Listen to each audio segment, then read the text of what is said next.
Okay, so today's topic is narration. पहले शुरू करने से पहले ये समझ लो कि इसका मतलब क्या है। अंग्रेजी में एक वर्ब आती है नरेट, NARRATE, नरेट। नरेट का मतलब होता है कहानी कहना। नॉर्मली पहले जब टेक्स्ट पढ़ाते हैं आप लोगों को तो बताए हैं कि कोई एक कहानी जो लिखता है वो राइटर होता है, और कहानी को जो कहता है, जिसके पर्सपेक्टिव से हम कहानी सुनते हैं, उसे कहा जाता है नरेटर। तो जैसे आपने पढ़ा द लास्ट लेसन, तो अल्फोंसो डॉडेक जो है वो क्या है, राइटर है, लेकिन उसका एक कैरेक्टर है, क्या नाम है उसका, लिटिल फ्रेंड्स, है ना। तो वो उसके पर्सपेक्टिव से हम पूरी कहानी सुनते हैं। वो बताता है कि जब वो छोटा था तो विद्यालय में कैसे कैसे हुआ, फ्रेंच वाले टीचर कैसे जाने कौन को हुआ, अल्टीमेटली उन्होंने लास्ट क्लास ली। तो वो पूरी कहानी सुना कौन रहा है, लिटिल फ्रेंड सुना रहा है।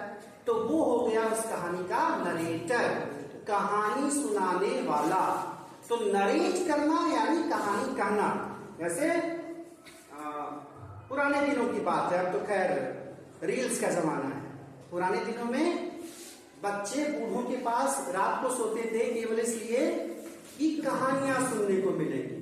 तो नानी है, दादी है, दादा है, नाना है, या कई बार बच्चों को माँ भी सुनाती है। तो दे बिकम नरेटर। वो क्या करते हैं, कहानी को नरेट करते हैं, और बच्चे सुनते सुनते सो जाते हैं। तो नरेट मतलब सुनाने से है, कहने से है। तो नरेट माने कहना। तो नरेट से बना noun, that is called narration. और नरेशन को हिंदी में कहा जाता है कथन।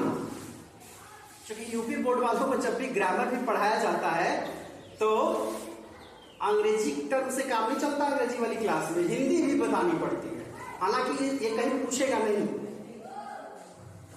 आपके एग्जाम में कहीं भी पूछेगा नहीं कि नरेशन की हिंदी क्या होती है, लेकिन आपके समझने के लिए, याद करने के लिए क्लियर है कि ये नरेशन यानी कथन। तो कथन यानी कही गई बात।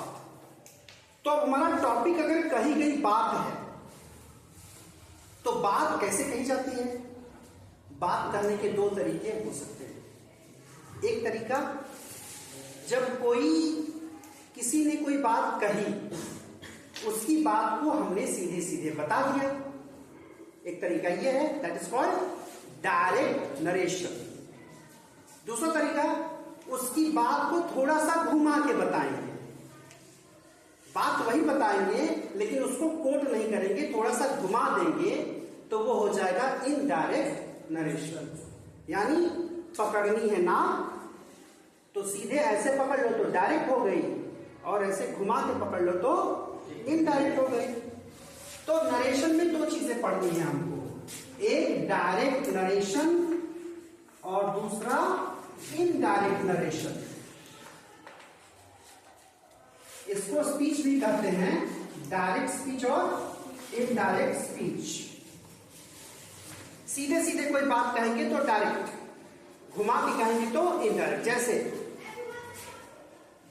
राम ने कहा मैं कल विद्यालय जाऊंगा। तो राम की बात को सीधे कोट कर रहे हैं, इसलिए मैं शब्द का प्रयोग कर रहे हैं। राम ने कहा मैं कल विद्यालय जाऊंगा, डायरेक्ट स्पीच हो गई।